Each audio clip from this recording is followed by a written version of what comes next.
Amara Langston had been stared at by 1,000 mirrors in her lifetime. Dressing room mirrors, rehearsal mirrors, backstage mirrors lit by rows of glaring bulbs. But none had ever looked back at her with the quiet, devastating clarity of this one. The Manhattan skyline shimmered behind her like a crown of glass, but inside her penthouse there was only silence. The kind of silence that comes after a life has already cracked, and is waiting to see whether it will shatter or transform. It had been 6 months since her marriage died, but tonight would determine who she became after the wreckage. If you've ever loved someone so deeply that you lost parts of yourself along the way, then you already know why this moment is dangerous. Why a woman standing alone in front of a mirror can be the beginning of a revolution. If this feels like a story you've lived, or a story you've feared, take a breath with me. And while you're here, tap like, leave a comment, and follow along. Because what unfolds next is not just a story of betrayal, it's a story of rebirth. And trust me, you won't want to miss a moment of how Amara takes her life back. She tightened the clasp of her diamond cuff, watching the reflection of her own hands. A dancer's hands, elegant and disciplined, even though it had been years since she left the stage. 40 floors below, New York pulsed with Friday night glamour. Limousines lined outside the Brooklyn Academy of Music, photographers preparing for the Global Arts and Innovation Gala. Her gala, the one she had built, curated, nurtured from a fragile dream into a national symbol. Except tonight she would not be entering as its director or its visionary. Tonight she would enter as the ex-wife of Ethan Caldwell, the white American tech titan who had built an empire and believed he owned her place in it. Her breath caught, not from fear, fear was an old familiar ache, but from something sharper, something electric. She could feel the city watching her, even from here, watching to see if she would break, watching to see if she would shrink, as so many expected the discarded woman to do. She traced a fingertip across her collarbone, letting her body remember who she used to be. A ballerina capable of commanding an entire stage with a single breath. That girl had lived inside her once. Tonight, Amara planned to resurrect her. Behind her, the penthouse felt cavernous, all marble and glass, a museum of Ethan's taste and her sacrifices. For 12 years, she had adorned these rooms like another piece of curated art, polished, silent, valuable. Now she was here alone, and for the first time, the emptiness didn't intimidate her. It liberated her. The gown she wore, a sculpted river of obsidian satin designed by Nia Cade, hugged her back and swept across her curves with unapologetic power. It wasn't the elegant submissiveness Ethan preferred. It was the armor of a woman who had stopped asking permission to exist. A notification lit up her phone. Her best friend, Zuri Bennett, had sent a single message. Remember who you are. See you at the gala. Amara exhaled slowly. Zuri had seen her through the injury that ended her ballet career, through the grief that followed, through the choice to marry a man who promised stability but slowly required her silence in exchange. And now Ethan was engaged to someone else, someone half her age, bright-eyed, blonde, and beautiful in a way curated for social media. Amara didn't envy the girl, she pitied her. Because Amara finally understood the truth Lila Hart hadn't learned yet. Ethan didn't love women, he loved mirrors. Reflective surfaces that showed him the version of himself he wished to be. But Amara was no mirror. She lowered her chin, gazing fully at her reflection. The woman staring back was not the broken wife Ethan expected. She wasn't even the quiet philanthropist she had trained herself to become. She was something new, something forged. A soft smile touched her lips, slow and dangerous. Tonight, she whispered to her reflection, you rise. She picked up her clutch, straightened her shoulders, and walked toward the door. The city was waiting. The cameras were waiting. The people who had already written her obituary were waiting. Good, let them watch. Amara Langston was done being the woman in someone else's story. Tonight, she would begin writing her own. Long before the betrayal, long before the headlines and the whispers, there was a girl who lived for the sound of applause. Amara Langston had been born in a modest Baltimore apartment, its thin walls echoing with gospel choirs from the church across the street and the steady heartbeat of her mother's sewing machine. Her world was small, but her dreams were not. At 7 years old, she watched an Alvin Ailey performance on a borrowed VHS tape and felt something inside her splinter open. The dancers looked like her, black, radiant, limitless. She decided in that moment that she would join them, that she would carve her name into a world that rarely carved space for girls like her. For years, her life followed the rhythm of discipline. Sunrise routines, bruised toes, aching muscles, endless combinations performed until her lungs burned and her vision blurred. She wasn't the most naturally gifted dancer, but she was relentless. By 16, she had earned a scholarship to a prestigious academy in Manhattan. By 23, she was dancing with one of the most acclaimed ballet companies in the world. And for a while, she believed that was enough, that if she worked hard enough, sacrificed deeply enough, she could outrun the weight of every closed door she had ever pushed through. But dreams are fragile things. A single misstep during a rehearsal, a landing she had executed flawlessly 1,000 times, ended with a crack so sharp it silenced the room. The pain came first, then the grief, then the hollow, echoing realization that her career had ended before it truly began. Ballet had been her identity, her language, her promise to herself.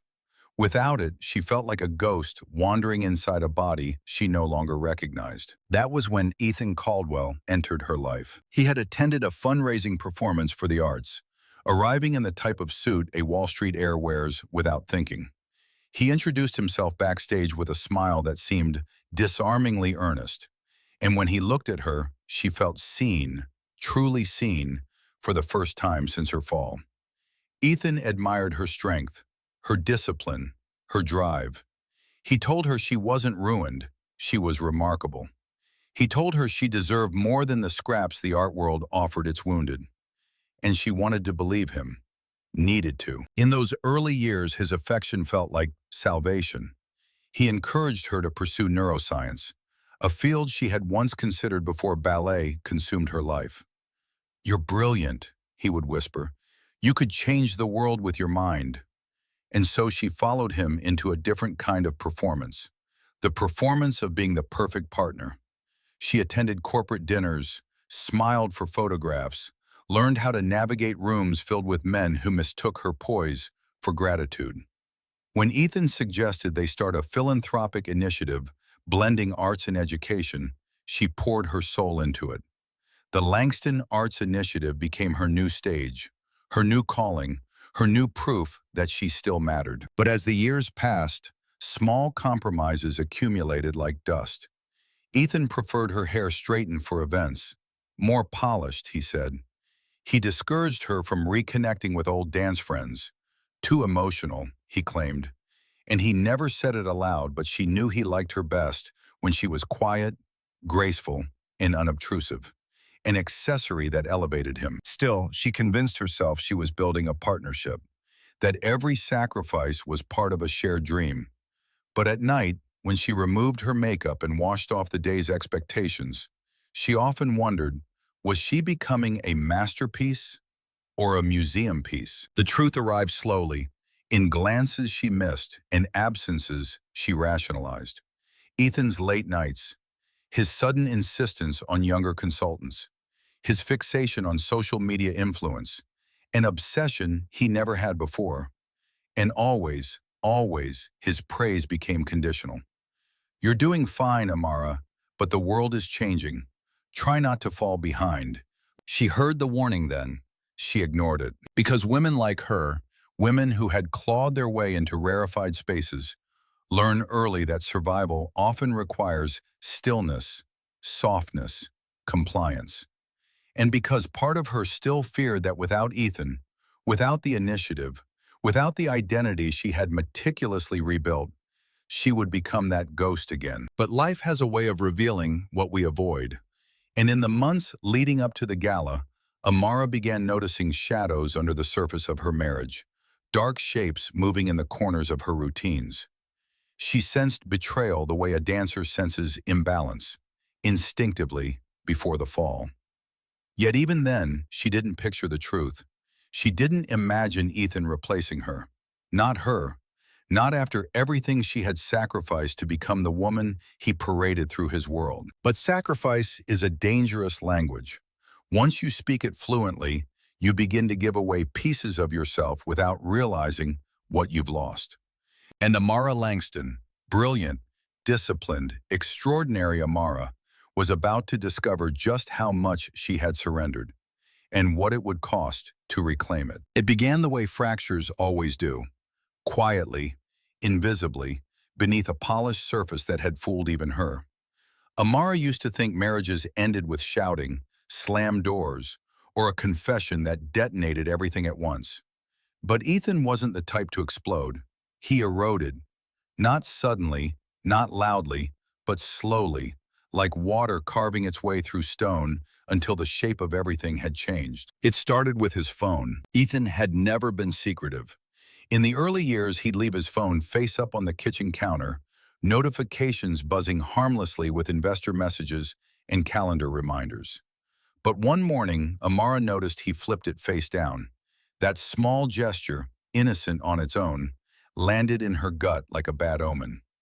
A week later, she noticed he started taking calls in another room.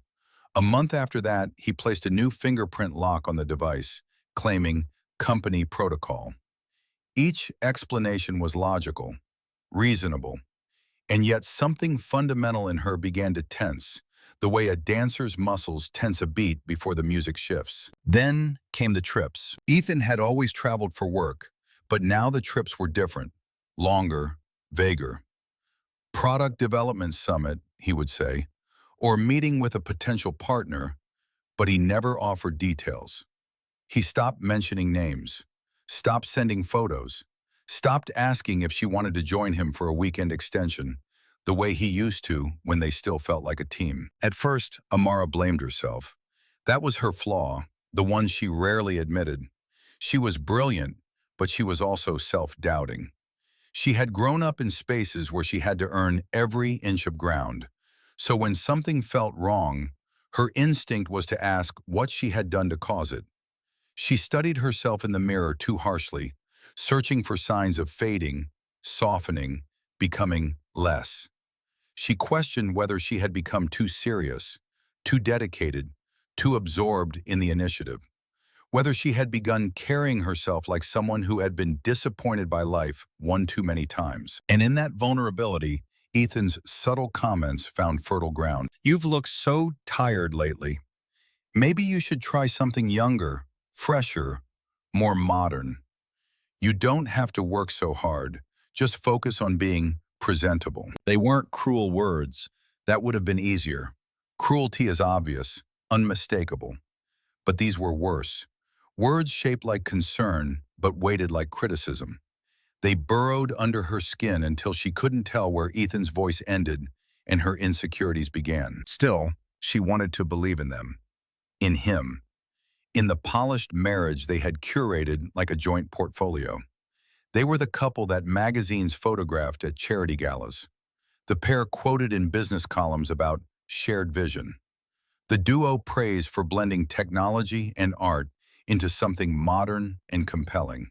She didn't see the cracks because she didn't want to ruin the picture she had worked so hard to paint. And then, Lila Hart entered the periphery of her life. At first, it was only a name Amara overheard at a board meeting. Lila's numbers are impressive. Lila understands the youth demographic. Lila said we should rebrand the initiative to feel more trendy. Amara smiled politely even as discomfort prickled down her spine. She knew the industry was changing. Influence was currency now. But she had always believed substance could coexist with relevance.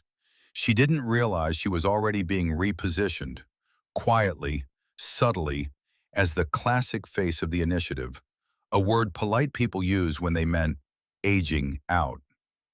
Amara met Lila once at a corporate dinner. The girl was breathtaking in the fragile, curated way only social media darlings were. Glossy blonde waves, perfect skin, eyes that looked permanently wide with ambition or fear. It was hard to tell which. She was polite, even deferential, calling Amara inspiring. Yet there was something else behind her gaze, something like pity wrapped in admiration, as if she was studying a cautionary tale. Ethan was too attentive that night. He laughed too loudly at Lila's jokes. He leaned in too closely when she spoke. His eyes lit with a spark Amara hadn't seen in years, not directed at her. That was the moment, the exact moment, Amara felt the shift. Not jealousy, not suspicion, but an almost mathematical certainty that she was standing on a precipice she had unknowingly walked toward for years. She tried to confront him once, just once, late at night, after he returned from another nebulous trip. She stood in the doorway of their bedroom and asked, "Are you happy, Ethan?" It was the gentlest question she could shape, and still his expression tightened, not in guilt but in annoyance, as if happiness were a business metric she should have checked earlier. "I'm fine," he said. "You're overthinking again. You always do." With those words, he turned away, dismissing her fears like administrative clutter. And yet, Amara felt the truth settle into her bones. Something was breaking, not suddenly, not loudly, but undeniably. The glass marriage she had polished, protected, and performed for the world was beginning to crack, and the cracks were starting to cut. The truth didn't arrive in whispers. It didn't slip through cracks or hide between the lines of Ethan's evasive explanations. It arrived in pixels, bright, polished, perfectly filtered, and it struck with the precision of a blade. It was a rainy Thursday afternoon when Amara's phone buzzed with a message from Zuri. "You need to come to my studio. Now." No emojis, no softening, just urgency. Amara's pulse quickened. Zuri wasn't dramatic. She saved that for her photography. For her to sound shaken meant something had gone terribly, irreversibly wrong. When Amara arrived, Zuri didn't speak. She simply handed over her tablet. On the screen, an Instagram account Amara didn't recognize. At Lila Hart Unfiltered, 1.8 million followers. The first photo was harmless enough.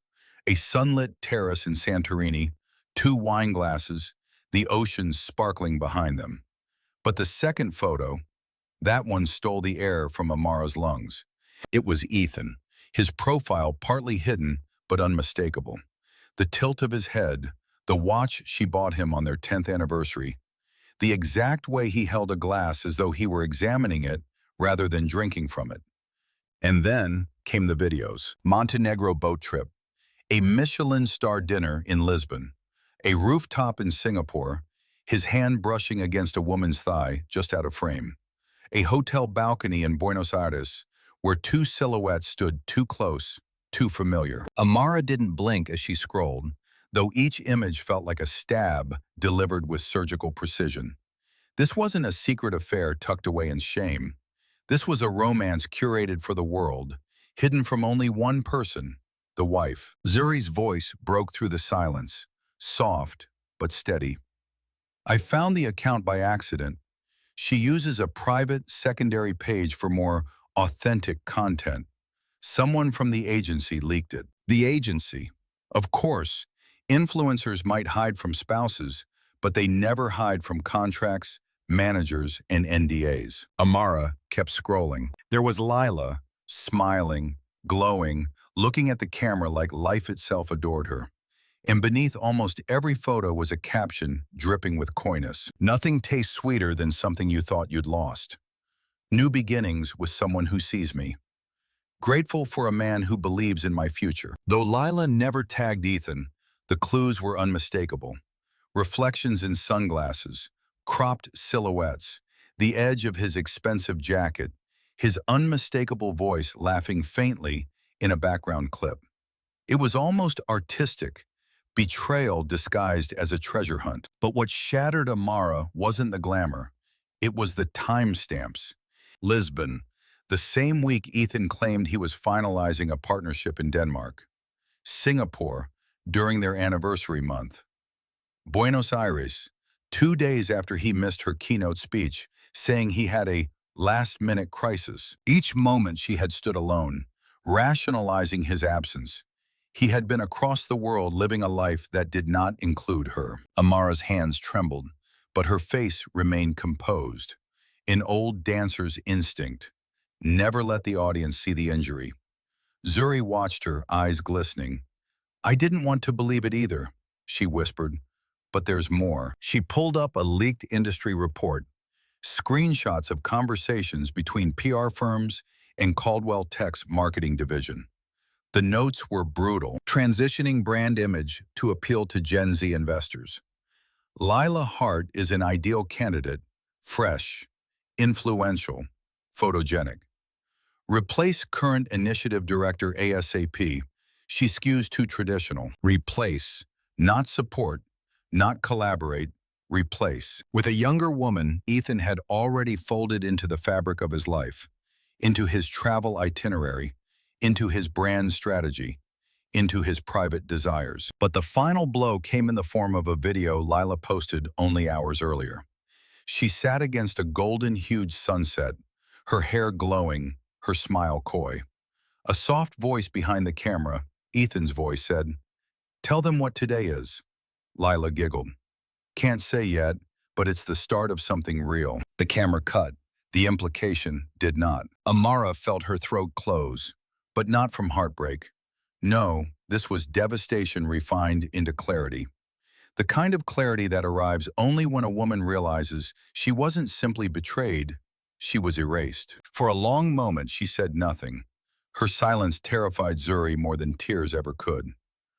"Amara," Zuri whispered, "say something, anything." But Amara's gaze was fixed on the screen, her breath steadying, a new kind of strength coiling in her spine. Finally, she exhaled. "This wasn't an accident," she said softly. "He wanted the world to see this. He just didn't want me to see it." The realization didn't break her. It awakened her. Because betrayal, delivered in high definition, doesn't simply wound. It illuminates. It reveals the truth not only about the betrayer, but about the woman they underestimated. And Ethan Caldwell, for the first time, was about to learn exactly who Amara Langston really was. Ethan didn't wait for Amara to confront him. That would have required courage or guilt, neither of which he possessed. Instead, he orchestrated the moment with the same clinical precision he used to dismantle competitors. When Amara returned to their penthouse that evening, the lights in his study were already on, casting long, cold shadows across the hallway. He sat behind his desk, her desk, technically, the one she used to draft arts proposals and scholarship contracts, as though he were preparing for a quarterly review instead of detonating their marriage. "We need to talk," he said, without looking up. 4 words, simple, sterile, the prelude to an execution. Amara stepped into the doorway. She didn't sit. Some part of her already knew sitting would feel like surrender. "All right," she replied quietly. "Talk." Ethan folded his hands, finally meeting her eyes. His expression wasn't nervous or remorseful. It was rehearsed. "I'm ending our marriage." No explanation, no apology, no hesitation. Just a verdict handed down by a man who had convinced himself he was being reasonable.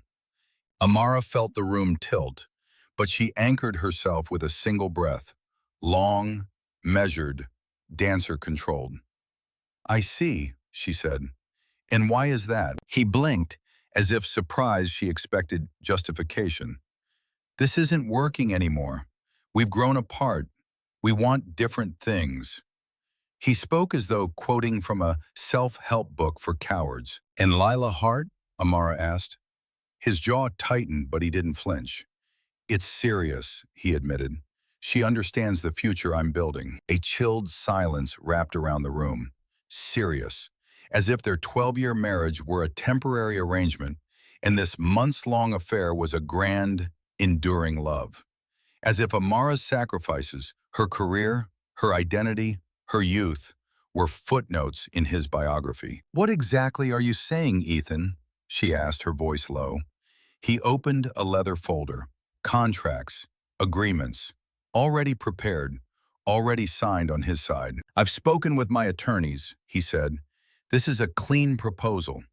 You'll receive the condo in Charleston, a settlement of $2 million, and 6 months to transition out of the Langston Initiative." Amara stared at him, stunned, not by the proposal, but by the audacity. "My initiative?" she repeated slowly. "The one I built? The one I run?" Ethan exhaled, as though she were being unreasonable. "Amara, it's part of Caldwell Tech's philanthropic division. It bears my company's name. From a branding perspective, it makes sense for someone younger, more connected to emerging markets to take over. Someone like Lila." There it was, not just betrayal, replacement. He wasn't offering her a settlement, he was extracting her, like a malfunctioning component swapped out for a new model. "And the board?" she asked. "They've agreed," he replied. "They believe she'll help us grow.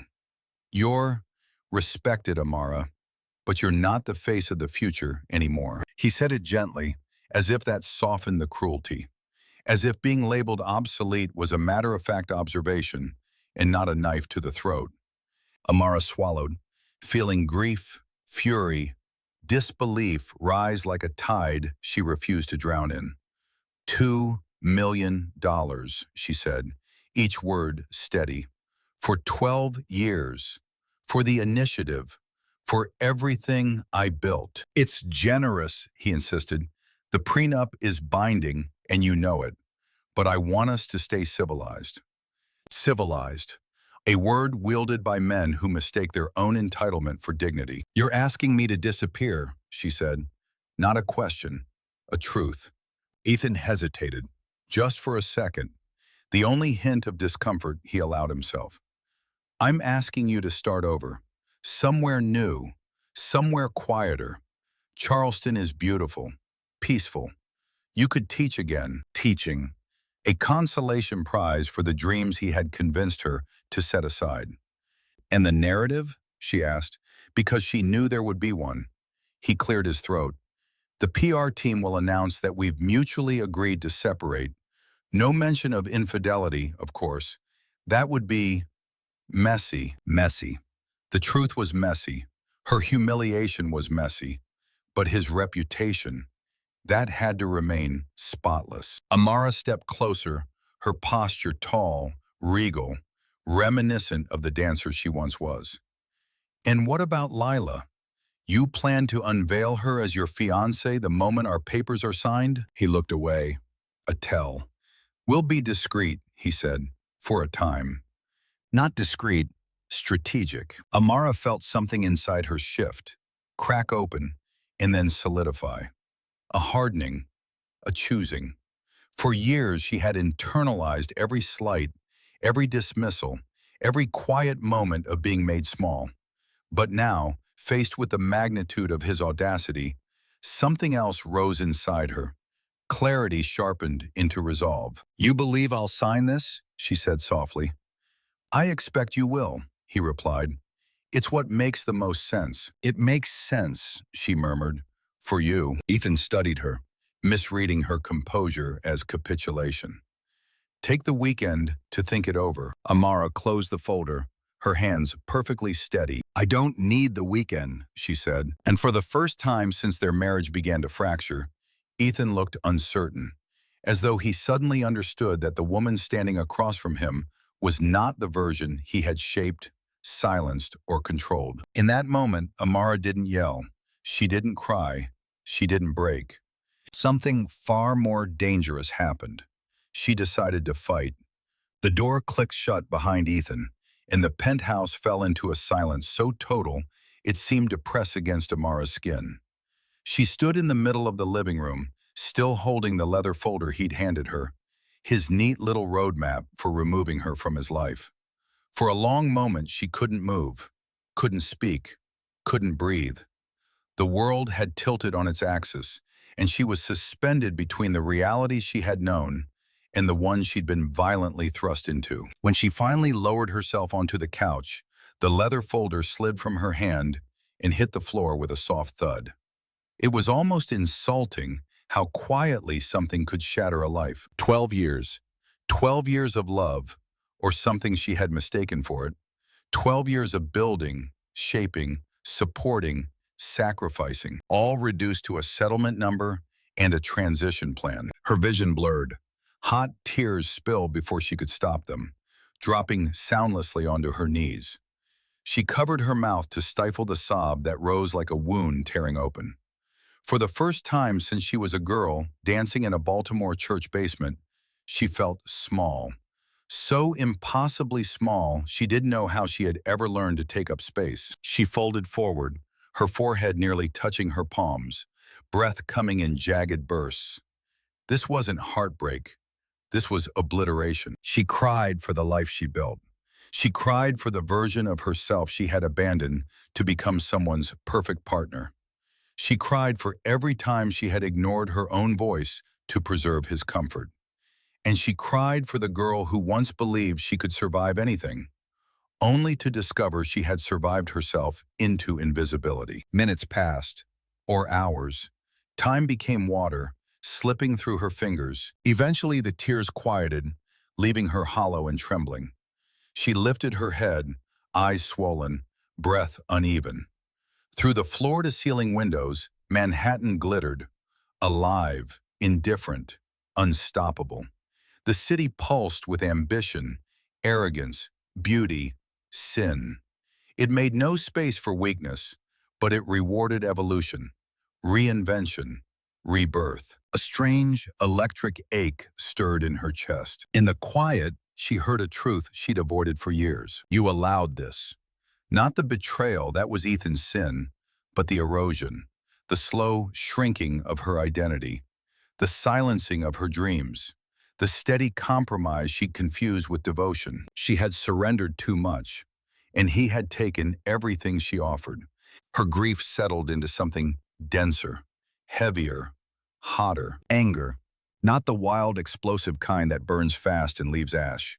This was a low, smoldering fury, measured, intelligent, precise, the kind of anger born from clarity. She wiped her face with the heel of her hand. "No," she whispered, voice raw. "This is not where I end." She pushed herself off the couch.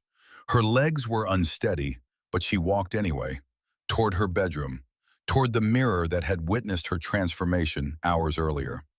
She stood before it again, barefaced, ruined, undone. And yet, she had never looked more honest. "You survived losing ballet," she told her reflection. "You survived rebuilding a life from nothing. You survived becoming what others needed you to be." Her throat tightened, but her gaze hardened. "You will survive this." A different memory rose, unbidden but sharp. Her grandmother's voice, gravelly and wise. "Suffering makes a woman choose. Break or burn her way forward." Amara touched the glass lightly, tracing the outline of her reflection's jaw. "I've broken enough," she murmured. "Now I burn." She walked to her desk and pulled out an old notebook, the one she had kept buried at the back of a drawer, filled with ideas she once dreamed of pursuing independently. Programs, partnerships, a nationwide arts curriculum, a future she abandoned for Ethan's vision. She flipped through the pages, her breath deepening as dormant strength flickered awake. Then she reached for her phone. The second call was to someone she hadn't spoken to in years, a former colleague who had become one of Manhattan's most feared civil rights attorneys. And the third was to herself, not out loud but silently, in the sanctuary of her own resolve. A promise, a vow, a rebirth. Tonight, she had shattered. But by morning, she would begin gathering the pieces, not to restore what was lost, but to forge something unbreakable. And when morning found Amara awake before the sun, sitting at the edge of her bed with a stillness that felt unfamiliar. Not the numb stillness of shock, she had endured that the night before, but a poised, coiled stillness. The stillness of a dancer moments before stepping onto the stage. Somewhere inside her, a spark had survived the wreckage, and it was warming her from the inside out. By 7, the penthouse lights were on. By 8, she had showered, dressed, and pulled her hair into a low, decisive knot. And by 9, she was walking into a cafe in Soho, where Celine Drake, civil rights attorney, corporate litigator, and professional destroyer of powerful men, waited with a folder already open in front of her. Celine didn't stand. She didn't hug Amara. She simply looked up, dark eyes sharp and assessing, and said, "Tell me everything." Amara did. She spoke of Ethan's sudden coldness, the hidden phone, the changes in the initiative, the board's quiet dismissal, Lila's shadow creeping into every decision. She described the secret Instagram account, the leaked PR memos, the timestamps that mapped Ethan's lies across continents. When she finished, Celine leaned back, steepling her fingers. "Well," she said calmly, "your husband is both arrogant and sloppy. Convenient for us." "For us?" Amara repeated, unsure whether she felt relief or fear. Celine's lips curled into a razor-thin smile. "My job is to turn your pain into leverage." She slid a document across the table. "Your prenup is restrictive, but not invincible. I can challenge its fairness on the basis of concealed assets, breach of fiduciary duty, and strategic displacement from your own foundation. But Amara," she paused, her voice softening just a degree, "this won't be polite." Polite. The expectation that had ruled Amara's entire marriage. She closed her hand around the document. "Good." As they dove into the financials, Celine began charting patterns, unexplained withdrawals, creative accounting, payments to shell corporations with suspicious ties to influencer management firms. And the most damning, a series of consulting fees paid monthly, each one matching Lila Hart's lavish travel schedule. "This," Celine said, tapping the page, "is corporate fraud. If he used company funds for personal gain, he could face IRS penalties, SEC investigations, and shareholder suits." She looked up, eyes narrowing. "He will not want this getting out." For the first time, Amara felt something like power. Not the performative kind she had worn at charity galas, but real power, quiet, strategic, formidable. Celine snapped her folders shut. "Next step, a forensic accountant and a private investigator. I know the best." Amara exhaled, a breath that felt like the start of a new life. "What do you need from me?" "Strength," Celine said. "Because once we start, he'll realize you're not leaving quietly." The words landed with the weight of prophecy. That afternoon, Amara met with Marcus Tran, a forensic accountant whose reputation made Wall Street CEOs lose sleep. He was young, almost disarmingly so, with the analytical precision of a chess grandmaster. "You've been undercompensated for years," he said after reviewing her initial documents. "Based on your contributions, oversight, and public representation of the initiative, you should have received at least triple your current salary. Ethan undervalued your role deliberately, probably preparing for this divorce long before the affair." The air thickened. "He planned it," she murmured. Marcus didn't soften the blow. "People like Ethan don't jump. They calculate." That realization didn't break her. Not this time.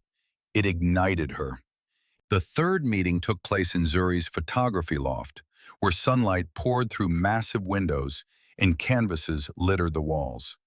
It felt like the opposite of everything Ethan represented: messy, creative, alive. The private investigator, Naomi Price, arrived in a leather jacket and boots, looking more like a detective from a noir film than a licensed professional. She shook Amara's hand firmly. "Celine filled me in," Naomi said. "If Ethan's hiding anything, I'll find it." Then she pulled out a folder of her own. "I've already started digging." Inside were photos, paparazzi-style shots of Ethan entering luxury hotels, meetings with executives at odd hours, documents showing undisclosed assets, and a list of shell companies that connected back to Caldwell Tech's subsidiary networks. But the final page made Amara's pulse trip. It was a photograph of Lila exiting a private jet Ethan had claimed was chartered for the board. Her arm was looped through his. Their smiles were intimate, familiar. Naomi looked at her gently. I'm going to be blunt. He wasn't just unfaithful. He built a new life parallel to yours, a life funded partially by the company. This is bigger than a divorce. Amara felt the floor steady beneath her. I want the truth, she said. All of it. Naomi nodded.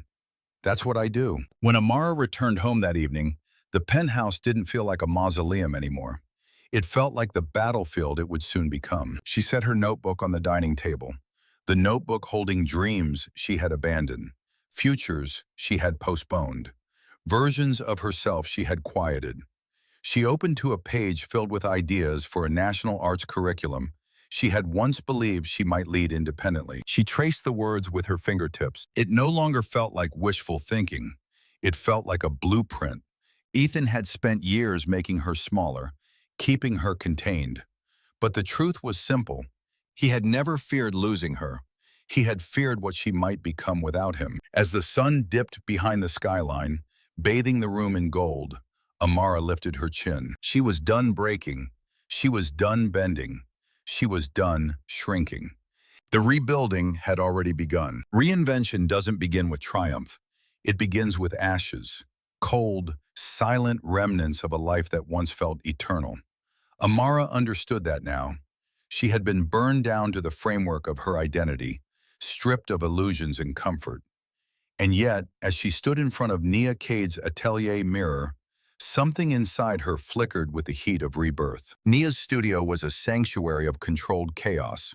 Bolts of shimmering fabric, half-finished gowns draped over mannequins, pencil sketches pinned to walls like constellations. Artists didn't simply work here, they conjured. And Amara had come to be remade. Nia circled her with the intensity of a sculptor studying raw marble. You've been wearing other people's expectations for too long, she murmured, tugging gently at the shoulder of Amara's blouse. Let's peel all that off. Amara gave a soft laugh, her first in days. Is that what we're doing? No, Nia said, stepping back. That's what you're doing. I'm just here to dress the woman rising from the flames. The words struck deeper than expected. Amara felt them settle into her chest, hot and clarifying. Nia pulled a gown from a nearby rack, a molten cascade of onyx satin with architectural lines that demanded attention. It was bold, dominant, unapologetic, the kind of dress that dared the room to look away. Amara shook her head instinctively. I've never worn anything like that. I know, Nia said simply. That's why you need to. There was no pity in her voice, no sympathy, just certainty. The kind women speak with when they've rebuilt themselves from wreckage. Amara inhaled sharply and allowed Nia to help her into the gown. When the fabric settled against her skin, something shifted. It wasn't just a dress. It was a declaration. The mirror didn't show the polite philanthropist Ethan preferred, nor the disciplined dancer she once was. It showed a woman sharpened by pain, steadied by truth, and charged with a power she had suppressed for far too long. Look at you, Nia whispered, stepping behind her. You're not mourning anymore. You're transforming. Amara's throat tightened. It doesn't feel real yet. That's because you're thinking like the old you, Nia replied. The new you doesn't need permission to exist. Later that evening, while Nia adjusted the final draping of the gown, Amara's phone vibrated on the table. It was Zuri. I have news, she said the moment Amara answered, her voice tense. Ethan's PR team contacted me. Amara stiffened. For what purpose? To warn me, Zuri replied bitterly. They said any images or commentary I post should be respectful of all parties involved. They're afraid you'll overshadow their narrative. A humorless smile lifted the corner of Amara's mouth. Of course they are. They know what you're about to do, Zuri added, and they're scared. Good. Fear was the first honest emotion Ethan's team had shown in years. "Are you okay?" Zuri asked gently. "Yes," Amara said, and for once she meant it. "I'm finally starting to be." A few hours later, Amara left the atelier and walked through the evening chill toward the subway. She didn't take a car tonight. She needed the city, its grit, its breath, its pulse. Reinvention wasn't born in chauffeured comfort. It grew from friction, from the reminder that the world didn't shrink or expand based on one man's approval. As she passed a street musician playing the cello, the melody pulled her to a stop. The music vibrated through her like a memory, studios smelling of rosin and sweat, her mother braiding her hair before practice, nights rehearsing until her legs trembled. The girl she once was, the woman she could still be. She closed her eyes, allowing the sound to settle into her bones. She wasn't done with movement, she wasn't done with art, and she sure as hell wasn't done with herself. The music carried her home. Inside the penthouse, she didn't turn on the lights. She let the city illuminate her as she moved through the space that had once felt like a gilded cage. She stood in the kitchen, palms braced on the counter, breathing deeply. The divorce papers were still on the table. So was the leather folder Ethan had given her. But where they had once symbolized loss, they now signaled something different. A beginning. A rebirth born not from romance, but from resilience. She reached for her notebook, the one filled with plans for a national arts collective, and opened to a fresh page. At the top she wrote, "The Langston Collective, a vision uncontained." Then, beneath it, "I build for myself. I rise for myself." The words steadied her. For years, Ethan had convinced her that compromise was love, that silence was dignity, that shrinking herself made her invaluable. But now she saw clearly. He had never feared losing her.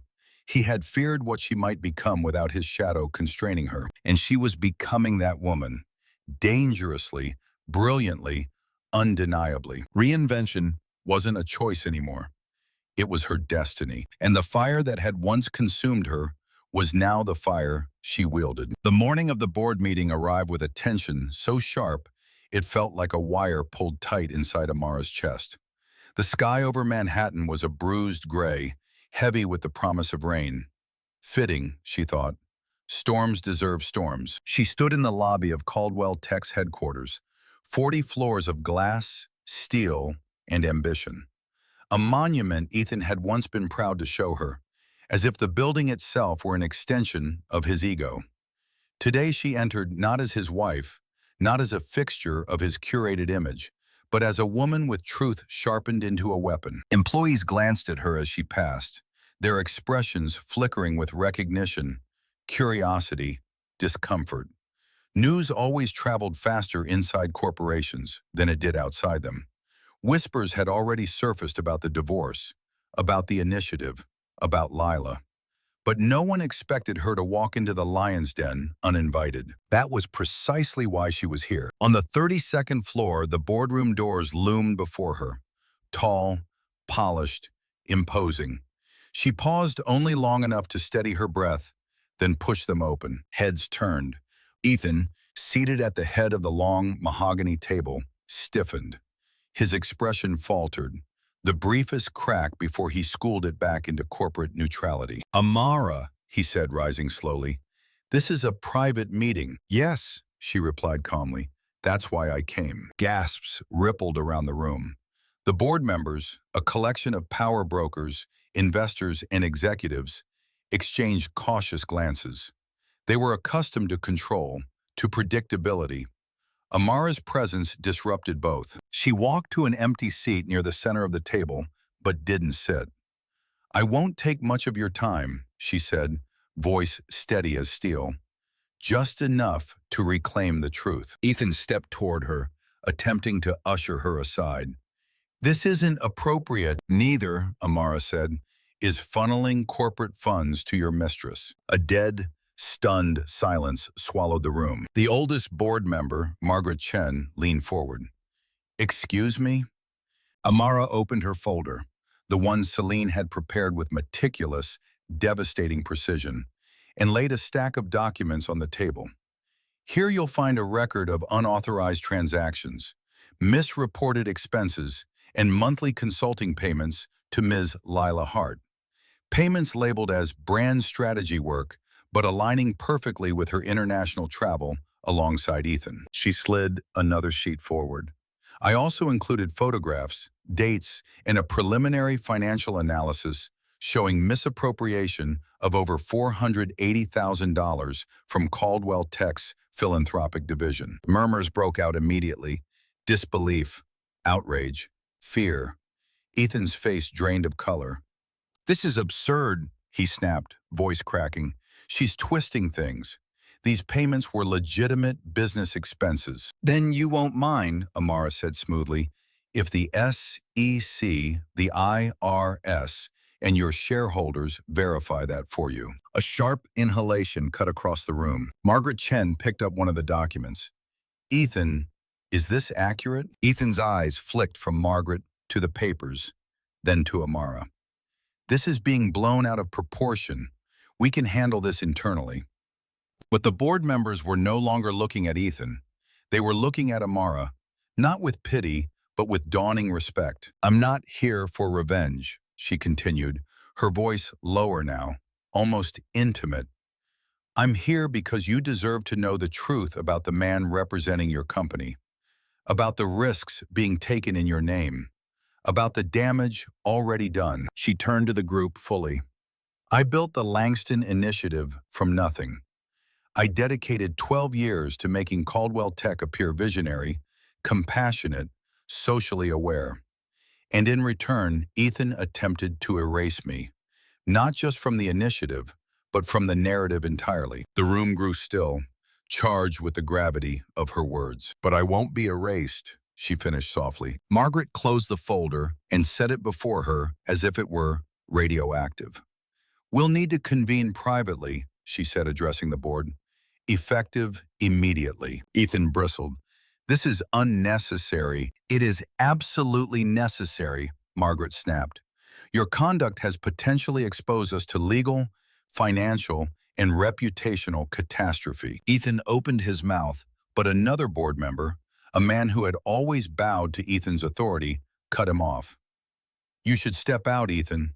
We'll call you back if needed." It was the faintest shift of loyalty, but enough to make Ethan blink in disbelief. Amara turned to leave. She had said what she came to say. She owed them nothing more. But before she reached the door, Margaret spoke behind her. "Miss Langston." Amara paused. "You should know," Margaret said gently, "that the work you did for the initiative has been more impactful than anything we've managed internally. Whatever happens here today, your contributions will not be forgotten." For a moment, Amara couldn't speak. Gratitude, real, cleansing, moved through her chest. "Thank you," she said quietly, and she meant it. As she stepped into the hallway, she felt Ethan's gaze burning into her back, furious, shocked, threatened. But beneath that, she sensed something new. Fear. Not of losing his company, not of the board's judgment, fear of her, fear of the woman who had finally stepped into her own power, no longer silenced, no longer small. The board battle wasn't the end. It was only the first strike. The city glittered like it was holding its breath. Manhattan's skyline carved itself into the velvet dusk, and across the river, the Brooklyn Academy of Music glowed beneath a constellation of camera flashes and streetlights. Tonight was the Global Arts and Innovation Gala, a collision of wealth, power, and performance. On every social feed, it was being hailed as the event of the season. What no one knew yet was that it would also become the stage for something far more unforgettable than a red carpet. The rebirth of a woman everyone had written off too soon. The black car eased to a stop at the front of the venue. Inside, Amara sat in stillness, gloved hands resting lightly on her lap. Nia's gown fell around her like liquid shadow, sleek, sculpted, relentless. The bodice framed the strength of her shoulders. The cut of the back exposed the precise, graceful line of her spine. Her locks were pulled into a crown-like updo, a deliberate echo of who she had been in who she was becoming. Her makeup was not girlish, not soft. It was defined, certain. A face that had cried, survived, and chosen war. "You're sure?" Zuri asked from the seat beside her, camera bag at her feet, eyes scanning her friend's profile. "Once you step out, there's no going back to the version of you they think they know." Amara smiled faintly. "Good. I've been done with her for a long time." Outside, the crowd surged as a new car pulled up behind them. Voices rose, Ethan's name rippling through the chaos like electricity. "Ethan Caldwell! Ethan, over here! Smile for us! Is that Lila with you?" The paparazzi leaned forward, cameras ready, hungry. Amara could almost feel the collective anticipation. The narrative of the evening had already been written in their minds. The powerful CEO with his dazzling new fiancée stepping into the spotlight while the ex-wife vanished into polite obscurity. Except she hadn't vanished. She was about to rewrite the story in real time. The driver opened Amara's door. She stepped out into the cool night air, the hem of her gown kissing the pavement with the elegance of choreography. For one suspended second, sound seemed to fall away. The crowd saw her, and the reaction was tangible, almost physical. Gasps, whispers. Then, like a fuse catching, a barrage of shudders. "Amara Langston! Oh my God, she's here. Is that Nia Cage she's wearing? She looks incredible." The camera swung. Just like that, the axis of attention shifted. Reporters who had been jostling for Ethan's arrival turned, microphones raised, eyes wide. It was the kind of entrance men like Ethan thought they owned, the kind they believed they could bestow or revoke at will. Tonight, Amara took it without asking. She moved up the steps with the grace of a dancer, returning to her stage after a long exile. Each step was deliberate, unhurried. She didn't force a smile. She let something more compelling linger on her lips. A knowing curve, the expression of a woman who had already seen the worst and no longer feared what people thought. Behind her, another car door closed. Ethan emerged, followed by Lila. Amara didn't turn. She didn't need to. She felt their presence like a shadow stretching in the light.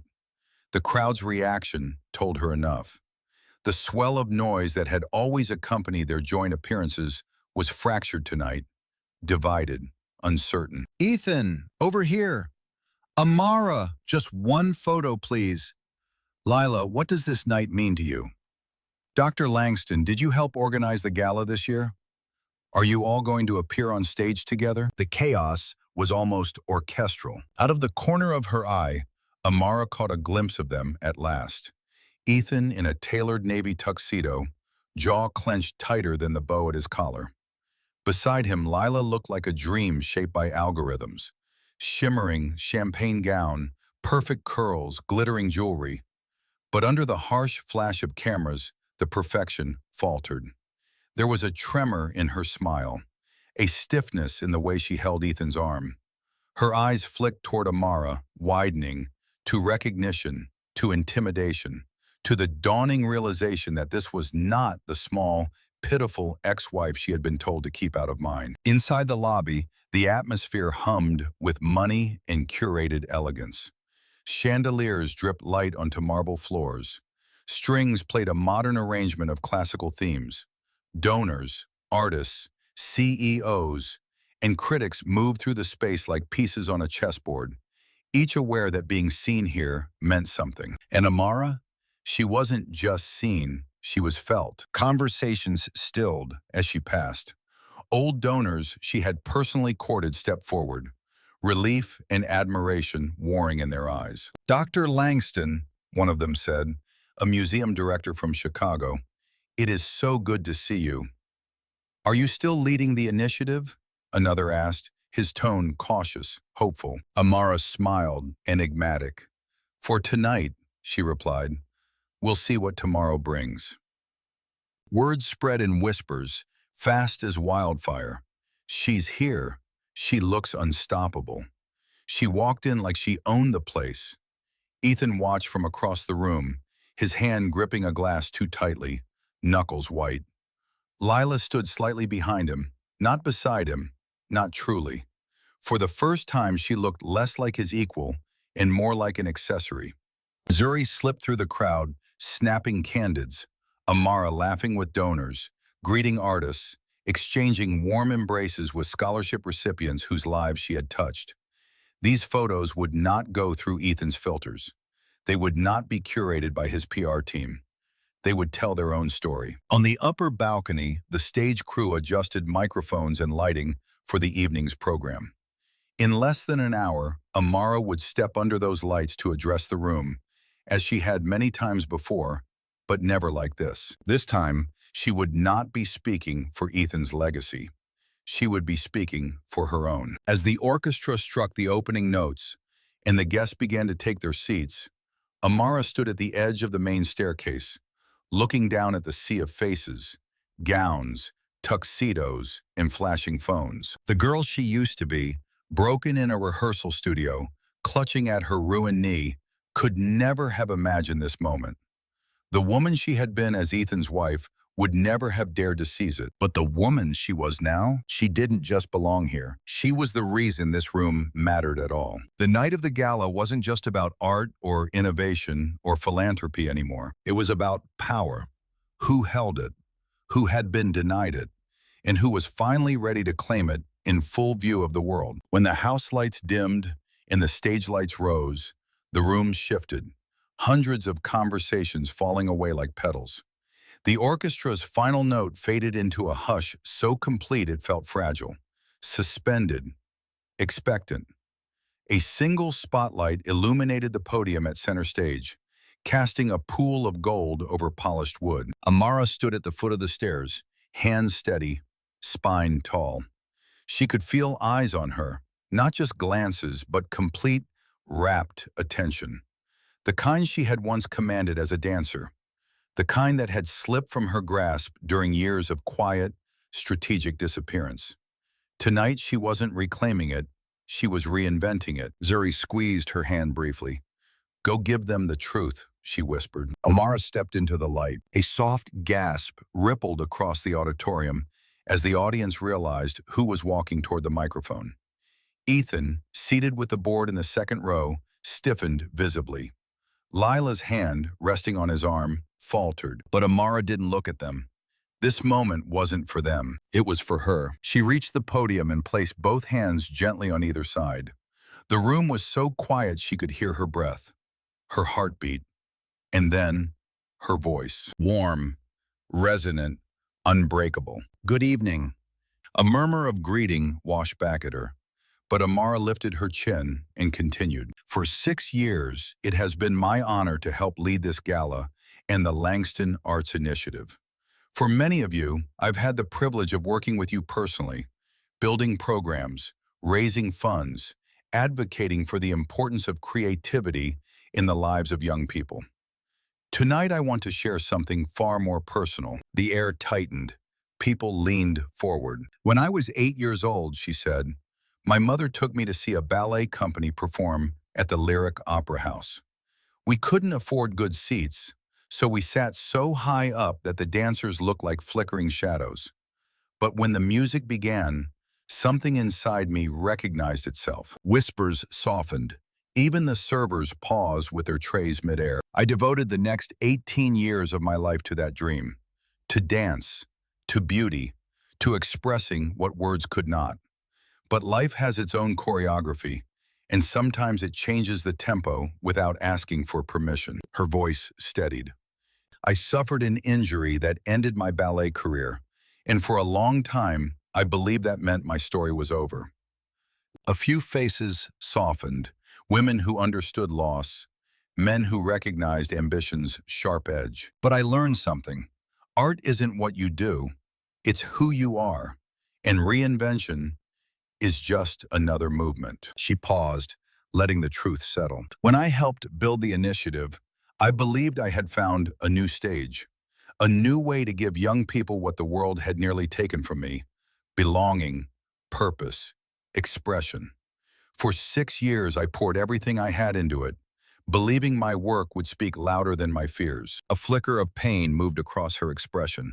so genuine it silenced even the whisperers in the back rows. But recently, I was told my work was no longer needed, that my experience, my leadership, my vision were outdated, that someone with a more modern image should take my place. Around the room, heads turned subtly toward Ethan and Lila. Neither moved. I was also told to step aside quietly for the sake of the brand.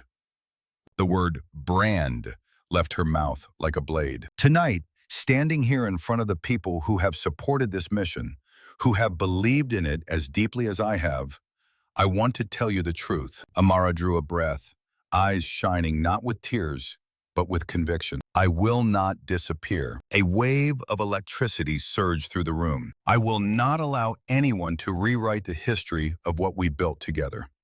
And I will not allow the next generation of artists to inherit a world that dismisses women the moment they turn 35 or undervalues Black women because their power doesn't fit into someone else's narrative. The applause came then, scattered at first, then growing, swelling, gaining momentum. Amara raised one hand gently, asking for silence. It came at once. So tonight, with immense pride, I am announcing the creation of a new independent organization, the Langston Collective. Gasps, then a stunned, electrified quiet. The collective will expand arts access across the nation, modern, inclusive, innovative. We will partner with public schools, community centers, technology hubs, and cultural institutions.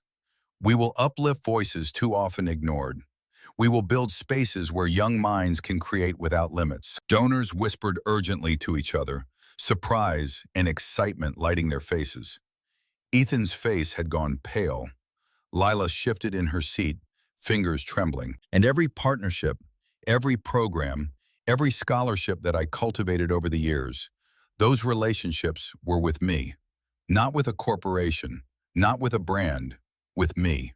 Several donors stood without realizing they had risen. Amara's voice lowered, soft but lethal. No one can take that from me. For a long moment, silence held, reverent, breathless. Then, as though the room exhaled all at once, applause erupted.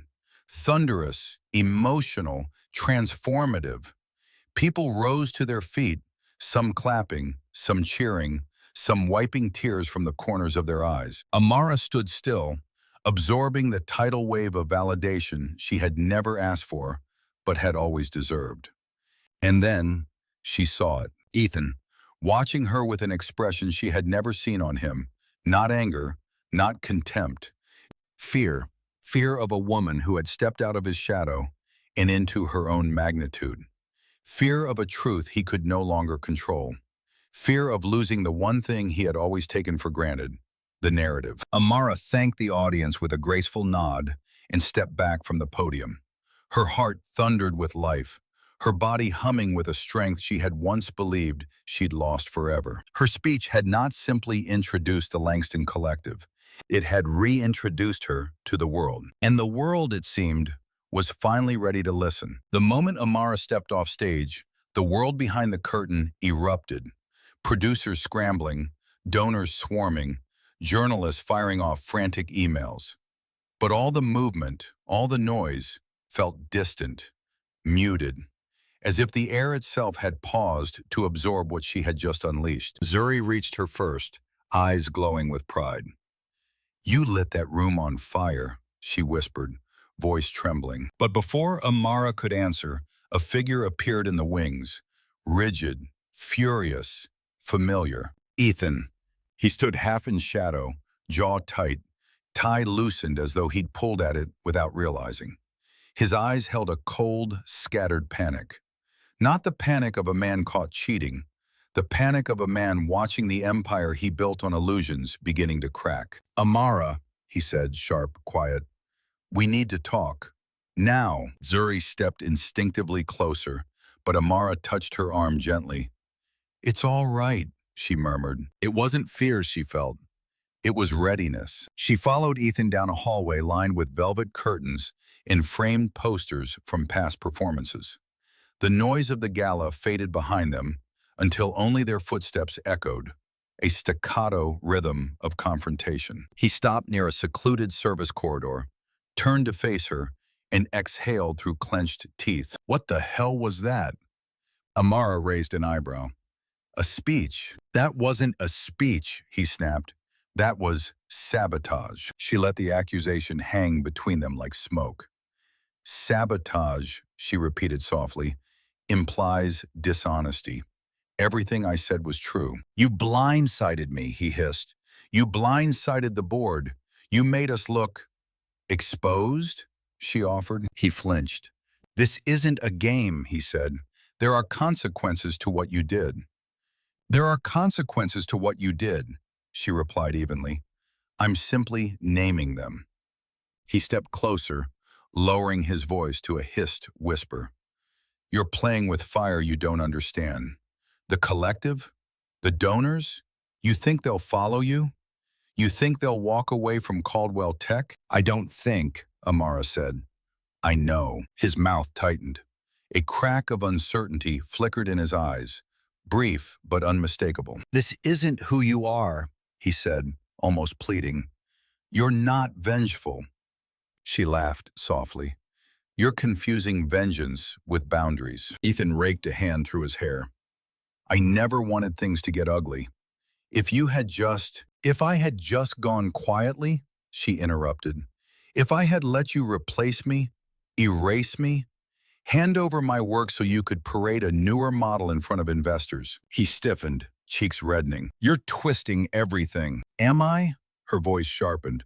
You cheated. You lied. You siphoned company funds to support an affair. You colluded with the board to push me out of the initiative I built. And you expected me to thank you for the settlement? His lips parted, but no words came. For the first time, she saw the truth she had missed for years. Not that Ethan was cruel or even malicious, but that he was a man so fragile in his own ego that he relied on others shrinking around him. A man who mistook compliance for love, silence for devotion, convenience for partnership. You don't understand what you've started, he said quietly. There are investigations now, questions, shareholder concerns. This could destroy everything. No, Amara said. It will destroy the parts that were hollow. He stared at her, as if searching her face for some remnant of the woman he once controlled. Why are you doing this? He whispered. That question, so small, so bewildered, held a truth he didn't even recognize. He had never truly known her at all. I'm doing this because I finally remembered who I am, she said softly, and because you taught me exactly what happens when I let someone else define my worth. His expression changed then, anger giving way to something rawer, something like regret or the ghost of it. Was any of it real to you? He asked. She held his gaze without blinking. Yes, she said. The woman I was loved you. She gave you everything she had. But the woman I am now understands that love without respect is just self-erasure. And I refuse to disappear. Ethan swallowed hard. His voice when he spoke again was jagged. You've turned everyone against me. No, she answered.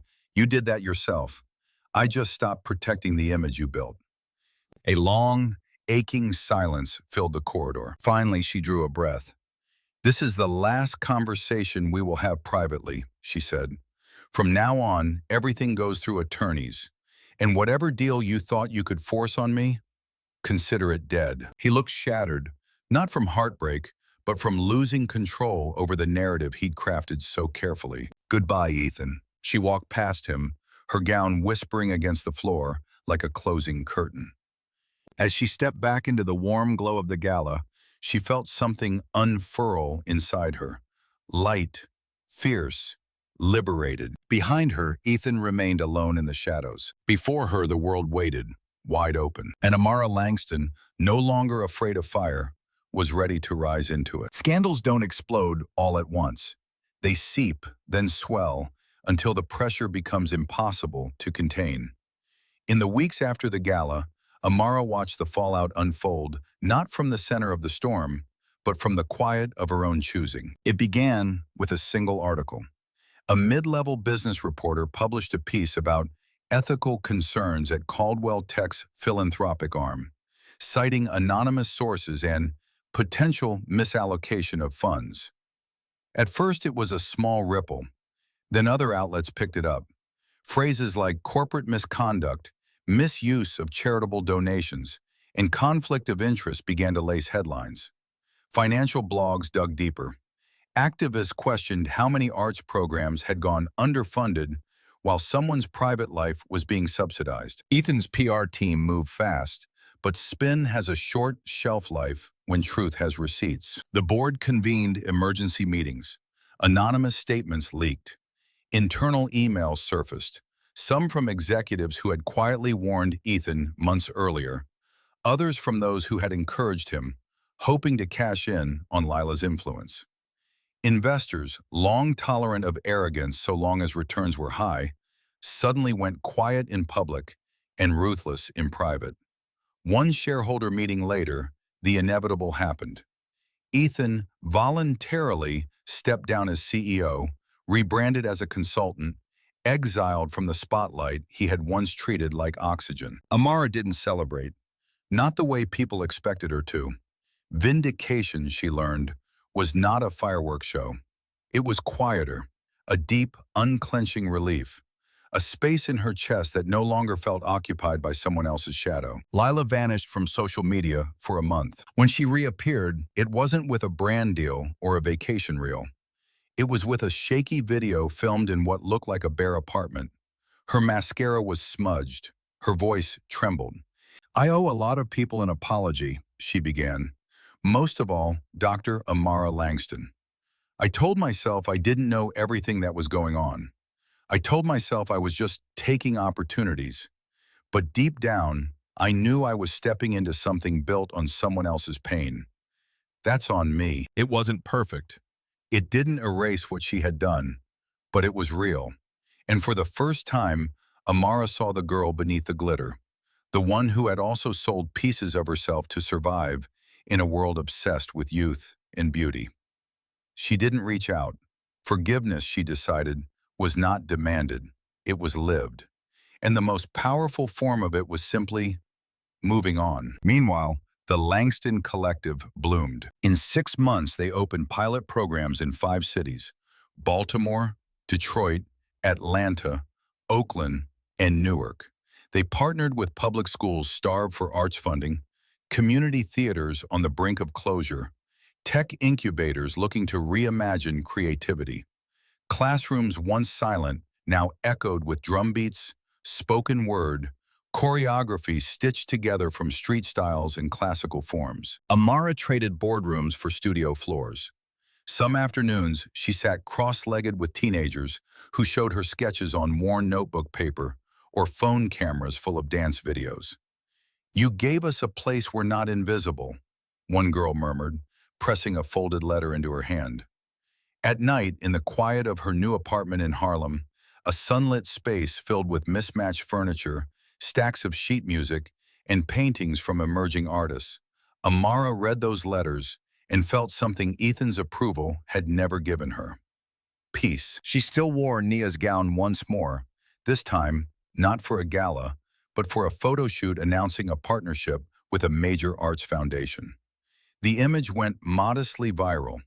Amara standing barefoot in a rehearsal studio, gown pulled around her, surrounded by young dancers grinning at her like she was both mentor and myth. Comments flooded in, not just praise, but stories. "I left my own toxic relationship after watching your speech. I went back to school at 37 because of you. You made me realize I don't have to shrink to be loved." One evening, after a long day at the collective's office, Amara met someone new. His name was Daniel Cole, an architect working with a firm redesigning community art centers. He was tall, with warm eyes and hands that moved when he talked about space and light like they were living things. They met over blueprints and budget constraints, their conversation drifting from structural load-bearing to childhood dreams. He asked about her work without mentioning Ethan once. When she told him about the collective, he didn't say, "That's cute," or "That's a nice cause." He said, "That's powerful," and meant it. They started with coffee. then walks, then dinners at small restaurants where no one cared who she used to be married to. He never asked her to dim. She never offered to. Their connection wasn't a movie montage. It was a slow, steady unfolding. Sometimes she caught herself waiting for the moment he'd flinch at her ambition, her schedule, her past. It never came. If anything, he seemed quietly amazed that she had managed to build so much while carrying so much weight. "Does it ever feel strange?" he asked one night as they watched kids skateboard in a park lit by street lamps. "To be free?" She thought about the penthouse, the staged dinners, the version of herself that had performed an entire life for the sake of being chosen. "Yes," she said, "but strange in the way flying must feel strange to something that was told its whole life it was only meant to crawl." Some nights, loneliness still slipped in, soft, persistent. Old memories resurfaced uninvited. But they didn't own her anymore. They were chapters, not cages. In press interviews, journalists still tried to drag Ethan into her narrative. "Do you have any comment on your ex-husband's resignation? Do you feel vindicated?" She answered the same way every time. "My story isn't about him," she would say.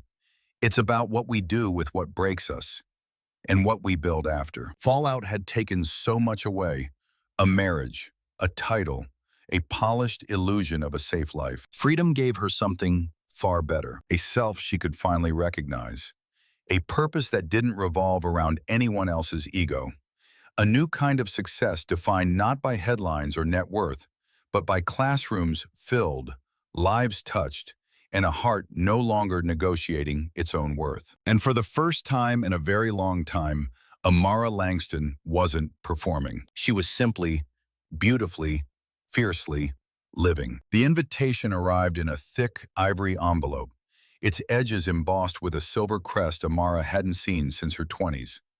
Lincoln Center, 75th Anniversary Gala, honoring artists whose journeys reshaped the world of dance. For a long moment, she simply held it, her fingertips brushing the raised lettering as a strange mixture of awe and ache washed through her. 2 decades earlier, she had stood backstage at that very institution, trembling with the knowledge that she'd earned her place among legends. And then, with a single snap of bone and heartbreak, that future had vanished.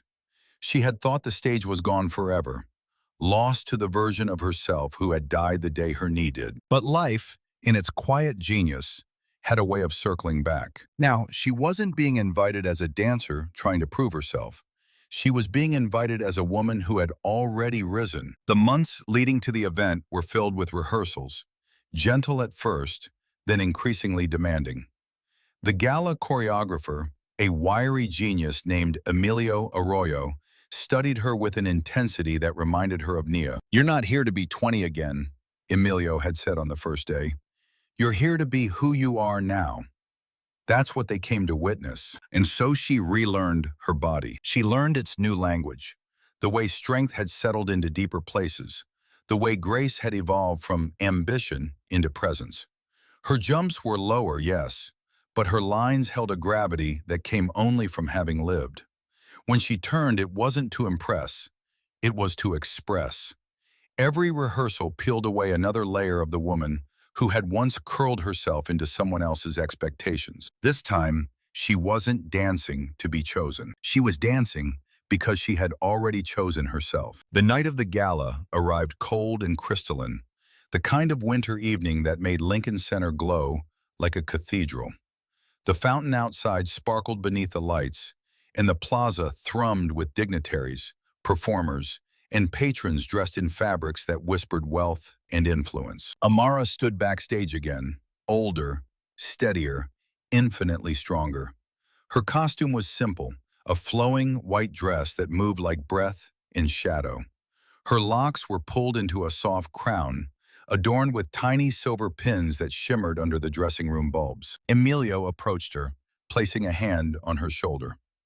"Full circle," he murmured. She smiled, but not the same circle. When the stage manager signaled, Amara followed the other dancers into the wings. From her vantage point, The audience looked like an ocean of diamonds in dark suits. Somewhere out there were donors from the collective, young dancers she'd mentored, and Zuri, camera ready, eyes shining with pride. The orchestra began a familiar melody, one she had danced to as a girl in Maryland, practicing alone in cramped studios, illuminated by a single, flickering light. Tears pricked her eyes, but she blinked them back. The lights rose. She stepped into the glow. The crowd erupted into applause. Not polite, not obligatory, but thunderous. People rose from their seats.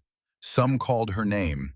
And Amara, who had once believed she had lost every version of herself, stood still and let the sound wash over her. Then she began to dance. Her first movement was slow, deliberate, a reach towards something unseen.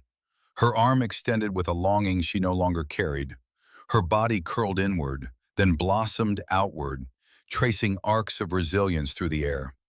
Each step held the echo of what had been taken and the triumph of what she had reclaimed. When she lifted her leg into arabesque, the audience gasped. Not because it was high, it wasn't, but because it was honest. Because the strength radiating from her wasn't rehearsed, it was lived. Halfway through the piece, the younger dancers encircled her. They moved with the sharpness of youth, quick, fearless, hungry. They looked at her not as a relic of the past, but as a compass for the future.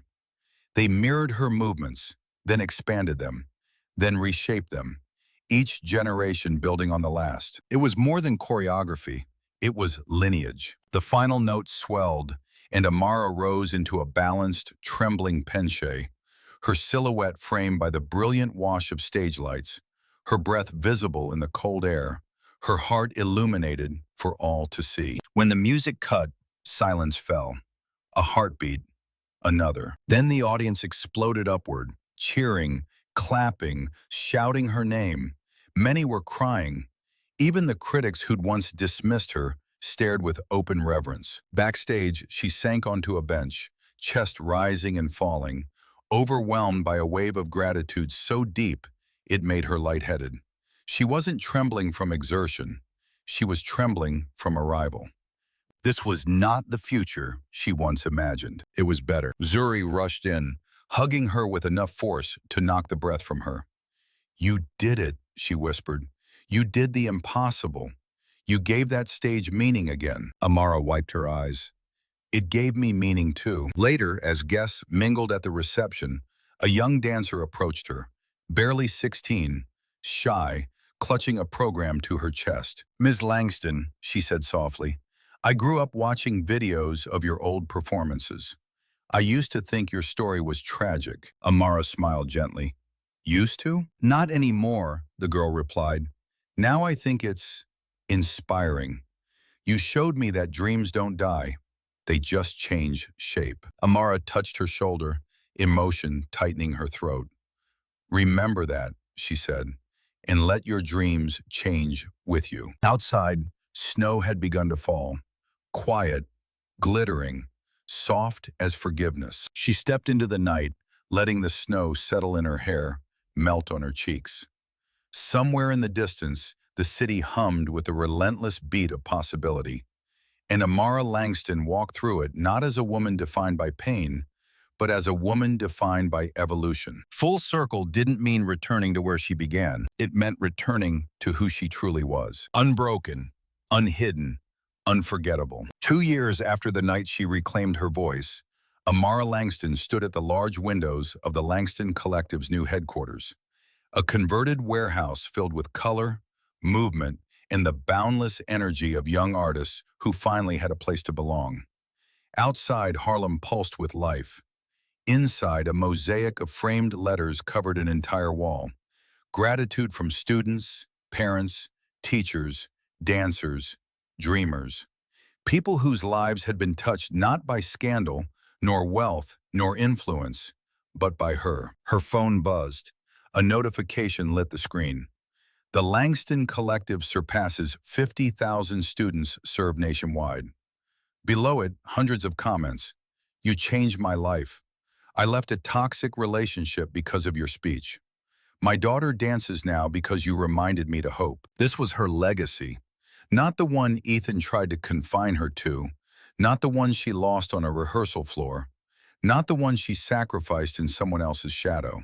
A legacy built on truth, on rebirth, on choosing herself again and again until the choice became freedom. Behind her, a group of teenagers rehearsed a piece for an upcoming performance. Their movements were wild, raw, bursting with possibility. One girl broke away and approached Amara shyly. "Miss Langston, can I ask you something?" Amara smiled. "Of course." "How did you know when it was time to start over?" Amara studied her, a younger reflection of herself, full of fire but unsure where to place it. "It wasn't a knowing," she said softly. "It was a moment when staying the same finally hurt more than changing. And once you reach that point, you don't start over. You rise." The girl's eyes shimmered. "I want to rise too." "You will," Amara whispered. "You already are." As the girl returned to rehearsal, Amara felt the gentle swell of something she hadn't experienced in years. Not pride, not victory, peace. In another part of the city, Ethan Caldwell sat in a modest office, fading from the world that once orbited him. His downfall was not Amara's triumph, and she no longer needed it to be. His choices no longer shaped her story. His power no longer dimmed her light. He was simply irrelevant. Amara turned away from the window and walked through the bustling studio hallways, sunlight following her like a quiet blessing. She passed murals painted by students, tiny hands crafting futures larger than anything they had been told was possible. This laughter, this movement, this creation was the crown she had claimed. A crown no one could take. A crown she placed on her own head. If her marriage had taught her anything, it was this. Power is not given. Worth is not granted. Legacy is not inherited. They are chosen, deliberately, fiercely, bravely. And she had chosen hers. If Amara's journey moved you, if her rise resonated with your own battles and awakenings, then stay with us. Like this story, share your thoughts in the comments and follow the channel for more powerful tales of resilience, reinvention, and women who refuse to disappear. Because sometimes all it takes is one story to remind us you can rise too.